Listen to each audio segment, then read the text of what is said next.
அண்மை செய்தியை பார்க்கிறோம். வங்கக்கடலில் புயல் உருவாகுமா என்ற கேள்வி எழுந்திருந்த நிலையில் தற்போதைய நிலையை பொறுத்தவரைக்கும் புயலாக மாறுவதற்கு வாய்ப்பு இல்லை என்ற தகவல் வெளியாகியிருக்கிறது. கூடுதல் விவரங்களோடு இணைகிறார் செய்தியாளர் வெங்கட்ரமணன். வணக்கம். ஏற்கனவே இந்த ஆழ்ந்த காற்றழுத்த தாழ்வு பகுதி 12 மணி நேரத்தில் காற்றழுத்த தாழ்வு மண்டலமாக வலுப்பெறும் அப்படிங்கிறதான் ஒரு தகவல் வெளியாகி இருந்தது. தற்போதைய நிலவரப்படி புயலாக உருவாக வாய்ப்பு இல்லை எனவும் தெரிவிக்கப்பட்டிருக்கிறது. மேலும் விவரங்கள். வணக்கம். வங்கக்கடல்ல நிலவி வரக்கூடிய ஆழ்ந்த காற்றழுத்த தாழ்வு பகுதி காற்றழுத்த தாழ்வு மண்டலமாக வலுப்பெறும் என கூறப்பட்டுள்ளது. இந்த வங்கக்கடல்ல நிலவி வரக்கூடிய ஆழ்ந்த தாழ்வு பகுதி தமிழகத்தை ஒட்டிதான் நகரும் என கணிக்கப்பட்டிருக்கிறது.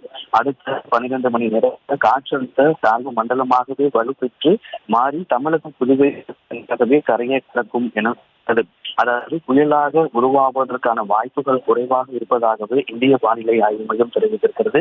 இந்த காற்றழுத்த தாழ்வு மண்டலம் புயலாக மாறுவதற்கான வாய்ப்பு குறைவாக இருப்பதாகவும் காற்றழுத்த தாழ்வு மண்டலமாகவே தமிழகம் புதுவை வழியாக கரையை கடப்பதற்கான வாய்ப்புகள் இருப்பதாகவும் கூறப்பட்டிருக்கிறது. இப்ப முன்கூட்டியே இன்றைய தினமே காற்றழுத்த தாழ்வு மண்டலமாக மாறும் என கூறப்பட்டிருந்தாலும் கூட தற்பொழுது அடுத்த 12 மணி நேரத்தில் தான் இந்த தென்மேற்கு வங்கக்கடல் பகுதியில் நிகழ வரக்கூடிய ஆழ்ந்த காற்றழுத்த தாழ்வு பகுதி காற்றழுத்த தாழ்வு மண்டலமாக மாறும் என கூறப்பட்டிருக்கிறது.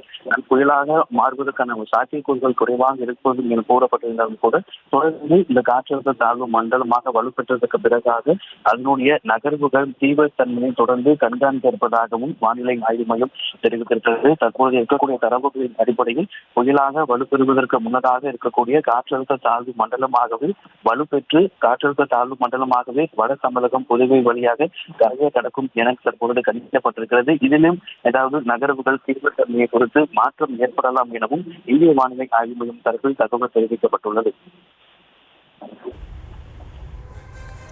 விவரங்களுக்கு நன்றி வெங்கட்ரமணன்.